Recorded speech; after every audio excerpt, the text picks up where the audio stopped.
Hi boys and girls, are you ready for more of our story? Last week we talked about how the strange teacher and his family built a house on the sand because Chief Meriden wouldn't let them have anywhere in the village to build. Remember how Chief Meriden sent a messenger to go get the witch doctor, Tama, from the other side of the island? Let's find out what happens next. So the messenger went to the other side of the island to find Tama, who was helping out another village. He told him everything that happened, and Tama said, "Yeah, I know. Why hasn't Chief Meriden sent him away?" The messenger explained that he tried, and no matter how many boats came, the family wouldn't leave. And what's worse, people from the village were beginning to listen to and follow what the teacher was saying, including Chief Meriden's son, Satu. This concerned Tama. He thought long and hard about what to do. Finally, he said, "Well, the chief sent for me. I must go." He gathered all his things together and started the long journey back to his village. As he walked, he thought about what he should do and started to formulate a plan for how to get rid of this family. By the time he got back to his village, it was nighttime. The village was dark. There were no lights from any of the huts, so he assumed everyone had gone to bed. But when he looked towards the beach and saw the white house of the teacher, he saw light coming from the windows. Curious, he walked down towards the hut, even though he was tired and really wanted to go home and get some food and go to bed. The closer he got, the more he could see, and what he saw upset him. Inside the teacher's house were many villagers, and they were listening to what the teacher had to say. After a while, the teacher stopped talking, and then he began to sing, and everybody started to sing with him. It was beautiful, but it also terrified Tama, and he fell back on the grass, shocked.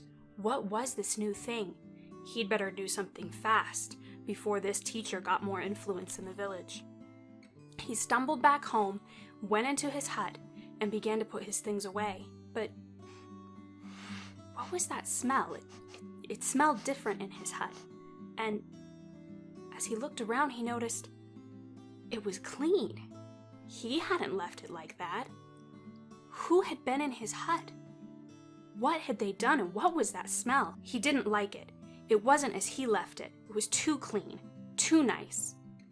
He opened the window to let some air in and sat down to think and to eat some dinner. Chief Meriden came and poked his head in the door, and Tama invited him in. They sat and ate and talked.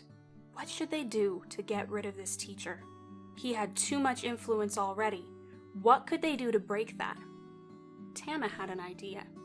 He told Chief Meriden that the people liked new things, and that it was obvious that this new teacher must be using some magic, so why not introduce a different new thing?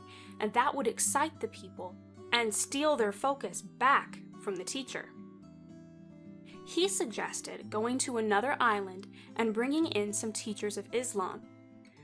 Part of what scared them about the big teacher is they were concerned that he would make them give up their ways and their customs, and life wouldn't be fun anymore. But they knew that the teachers of Islam wouldn't try to change anything, but it would be just enough new that the people would turn away from the teacher's teaching. They decided this was a good idea, so they made plans to send for the teachers of Islam. I wonder what's going to happen when the teachers of Islam get here. Also, next week, we're going to find out what happens when Tama meets the big teacher's little girl, Marta. Come back next week and let's hear more of this story.